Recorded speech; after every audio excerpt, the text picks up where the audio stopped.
हाँ जी, CA inter वाले बच्चों के लिए जिनका कल है ऑडिट का एग्जाम, उनके लिए मैं लेके आया हूँ बहुत ही इंपॉर्टेंट वीडियो के जो अंदर डिस्कस की गई चीज़ें हैं वो ये हैं कि कैसे कोई व्यक्ति थियोरिटिकल सब्जेक्ट में, जो बच्चे ऑलरेडी पहले भी फेल हो चुके हैं ऑडिट में और जानते हैं कि ऑडिट में पासिंग मार्क्स लाना भी बहुत मुश्किल बड़ी बात है, लेकिन उस व्यक्ति के ऐसे एग्जाम में, थियोरिटिकल एग्जाम में कैसे 100 में से 95 मार्क्स आ सकते हैं। Is it that possible? क्योंकि ये एक मार्क्स जो है 2 बच्चों के मार्क्स के बराबर, मतलब 2 बच्चों को पास करा सकते हैं।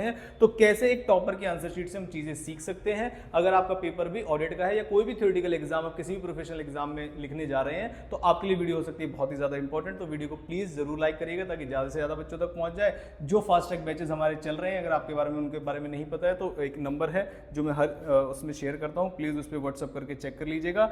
चाहे आपके एग्जाम खराब जा रहे हैं, अगर आपने पहले नहीं दिया तो बहुत ही कम प्राइजेस पे आपको व्हाट्सअप कर दीजिएगा, सारी चीजें मिल जाएंगी। चाहे वो सीएमए वाले बच्चे, चाहे वो सीए इंटर वाले बच्चे जिनके अभी एग्जाम है, या सितंबर में अटेम्प्ट है, या जून अटेम्प्ट है, कोई भी अटेम्प्ट है, मैसेज करके देखिएगा, आपको बेस्ट से बेस्ट सॉल्यूशन मिलेगा। तो चलिए वीडियो को शुरू करते हैं।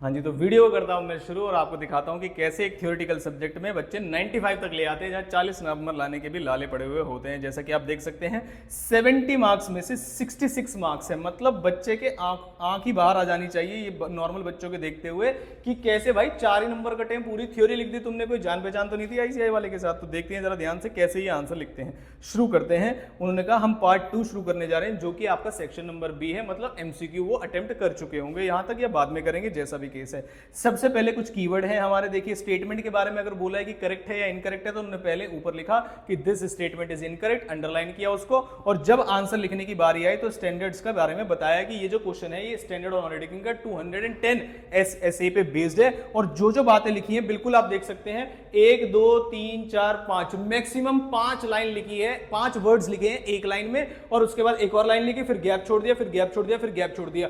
2 से 3 से लाइन से ज्यादा नहीं लिखे हैं, पॉइंट्स में आंसर लिखे और गैप छोड़ा है प्रॉपर, प्लस अंडरलाइनिंग की है। यहीं से पता चल गया होगा कि ये एक अच्छे बच्चे की कॉपी है, एग्जामिनर के माइंड में पहले पेज से ही सेट हो गया होगा कि ये एक बहुत ही अच्छे बच्चे की कॉपी है। आगे चलते हैं। फिर से एक स्टेटमेंट है इनकरेक्ट है, यहां से भी हम चीजें सीख सकते हैं। फिर और देखिए आप आगे पेजेस को कैसे आगे भेजा है, कटिंग है तो कोई इशू वाली बात नहीं है। मैं इसमें एक आपको इंप्रूवमेंट ये दे सकता हूं कि जैसे दैट कटा है तो आप बस एक बार भी इसको ऐसे काटेंगे तब भी ये एक कट जाएगा, ऐसे घुचुड़ घुचुड़ कचरा ना कीजिए, ठीक है। आगे चलते हैं। फिर देखिए आप कीवर्ड्स हैं, डेज जहां लिखे हैं प्रॉपर उन्होंने बताया है कि भाई 30 डेज है, 6 मंथ्स की बात लिखी गई है तो 6 मंथ्स बताया है, स्टेटमेंट बताई है इनकरेक्ट है। उसके बाद नेक्स्ट आ जाते हैं नॉन परफॉर्मिंग एसेट का क्वेश्चन के बारे में तो नहीं जा रहा, ना ही मेरी एक्सपर्टीज है ऑडिट की, लेकिन मुझे ऐसा लगा कि आपको एक पेपर ऐसा दिखाने की जरूरत है। लिंक मैं डिस्क्रिप्शन बॉक्स में डाल दूंगा, आप प्लीज देख के जाइएगा, आप इनके आंसर्स को भी पहचानेंगे। नवंबर 20 के आसपास का ये पेपर है, तो आप क्वेश्चन पेपर भी एक बार डाउनलोड करके देख लीजिएगा। आगे चलते हैं। एक बार हम और क्या किया है उन्होंने, देखिए बुलेट पॉइंट्स बनाए हैं, उसमें आंसर लिखे हैं और पूरी प्रॉपर गैपिंग दी है। देखो गैप देखो आप, 3 वर्ड्स लिखे, एक में देख रहे हो खाली हिस्स तक ही रुक गए, आगे आ गए, बिल्कुल इंटेंशनल है पेजेस की आंसर की लेंथ बढ़ाने के लिए। एंड इट डज मैटर कि आपका आंसर कितने पेज में जा रहा है। I can guarantee you that after watching log इनकी आंसर शीट और काफी सारी चीजें, आपका आंसर कितने पेजेस तक जा रहा है, उसका जो पार्ट है वो काफी ज्यादा मैटर करता है। आगे चलते हैं।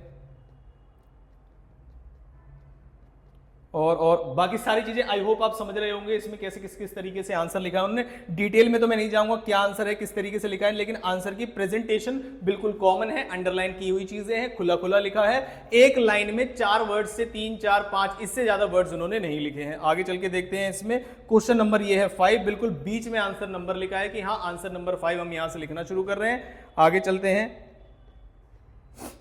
सेक्शन लिखा है यहाँ पर, सेक्शन 139(2), मतलब ऑडिट एंड ऑडिटर्स का सेक्शन है, आप भी जानते होंगे इसमें। और कौन सा है, अनलिस्टेड पब्लिक कंपनी है, मैंने कुछ गलत तो नहीं बोल दिया तो मुझे बताना कि 139, आप बताना मुझे, क्योंकि जहां तक मुझे पता है 139 शायद ऑडिट एंड ऑडिटर्स का ही, इनकम टैक्स में अगर आप बोलो तो 139 किसका होता है, रिटर्न वगैरह का, जीएसटी में 39 होता है रिटर्न वगैरह, तो इसी तरीके से सेक्शन है, आप भी चेक करके मुझे बताइएगा। और मेरे हिसाब से आप यहाँ तक इतना तो समझ में गए होंगे, मैं डिटेल में तो नहीं जाऊंगा, उन्होंने जहां जहां ऐसे लिखा है वहां पर, बहुत सारी जगह तो नहीं लिखा, लेकिन जहां जहां लिखा है वहां प्रॉपर बॉक्स बना के बताया कि देखो मैंने ऐसे लिखा है, और जो जो कीवर्ड्स हैं वो बिल्कुल समझाए हैं कि किस तरीके से आंसर लिखना है।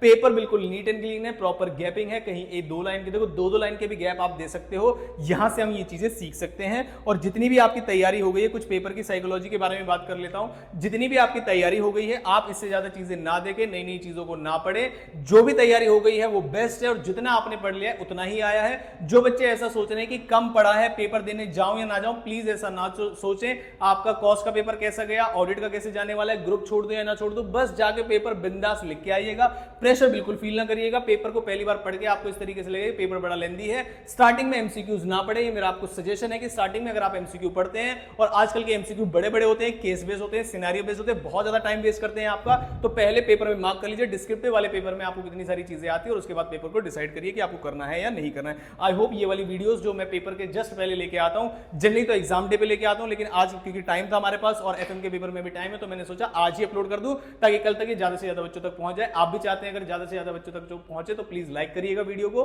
काफी सारे बच्चे बोलते हैं कि सर वीडियोस बड़ी लेट मिल रही है, आप लाइक करेंगे तो ऑटोमेटिकली जो है लोगों के होम पेज पे शेयर होंगी। हेल्पफुल है वीडियो, बाकी के सब्जेक्ट्स में भी चाहते हैं, या सीएमए वाले बच्चे देख रहे हैं, बाकी के सब्जेक्ट्स में भी चाहते हैं आपकी, आप हमारे वाले की भी आंसर शीट लेके आओ, तो मुझे मैसेज करेगा, पक्का पक्का आपको मैसेज नहीं, आप कमेंट कर दीजिएगा, मैं तब भी ले आऊंगा। तो thank you so much, video में यहाँ तक आए तो लाइक जरूर करिएगा, और आई होप जो भी कंटेंट आपको प्रोवाइड किया जा रहा है वो आपको पसंद आ रहा है। अभी तक अगर चैनल सब्सक्राइब नहीं किया तो चैनल को सब्सक्राइब जरूर कर लीजिएगा। Thank you so much, all the best for your paper.